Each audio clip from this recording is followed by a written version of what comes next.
welcome to my world and our world of self-worth. Now I have to act on something that is more legit and easier is that I will type out whatever I want to save. Usually I do that and then I save it first, because now Facebook they have, I think, 2 weeks or 3 weeks, I'm not sure. So, and also the other problem is when I accidentally deleted it, I don't have the original with me.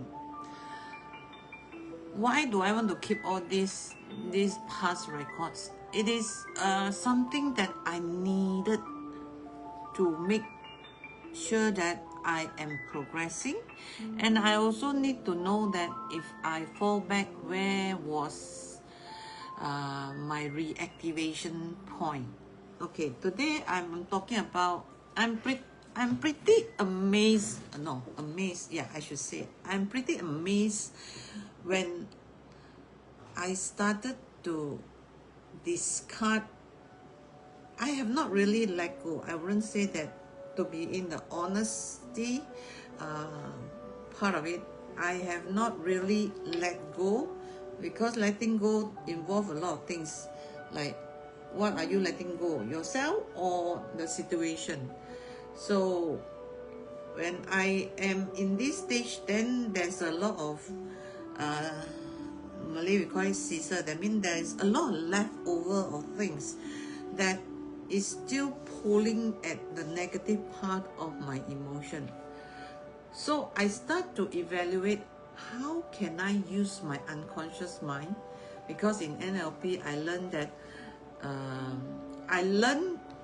that and also really fully realized that our unconscious mind is the storage of many things, including our specialty, including our talent, including the genes that is embedded in your body, in your mind, in the thought thinking process. Nobody stopped thinking, but what are they thinking of? Sometimes they also not sure. It just come in and go off, right? I'm sure you know what I'm talking about. If you don't know, it's still okay. You are allowed to have your own way of thinking. So what I learned is that when I start to talk to myself before I go to bed, of course, before I go to bed, I give thanks to the universe, to the creator, and to whatever and whoever have interacted for a day full of challenges and blessings. You don't see blessings if you always see it as challenges. So after every kind of situation, unconsciously I will reflect. So when I do that, I will always do one last thing now. I will look at the time and see how much time I needed to have a good rest. And if those who are wearing the watch that monitor your sleep, it will tell you, oh, your REM, how long, what kind of quality sleep you have. Whether it's true or not, you know, because when you wake up, your energy is there or not, you know.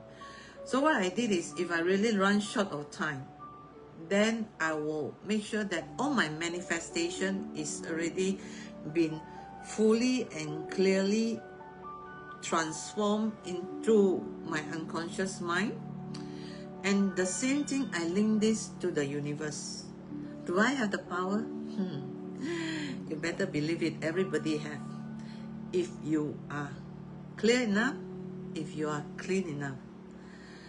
So what I practice now is it always a miracle it happen? No. Because remember, beside you there are the environment, there are your past experiences of life, there are genes that is still haunting you from behind. So when I say this, I also come up with the 5 most crucial part in remembering. So I have to read, you see now. Getting old is part of the journey. Remembering that in order to allow clarity to happen, there are 5 things I would encourage. I don't need to want. You want it or not, it's still up to you. You have your own 5 things if you want. But this is one of my 5 most crucial part Number one, acknowledge my self-worth. Now, I'm sharing self-worth every day, be it in Facebook, the LinkedIn. Well, LinkedIn have a different pool of things. And I have transferred all this to YouTube.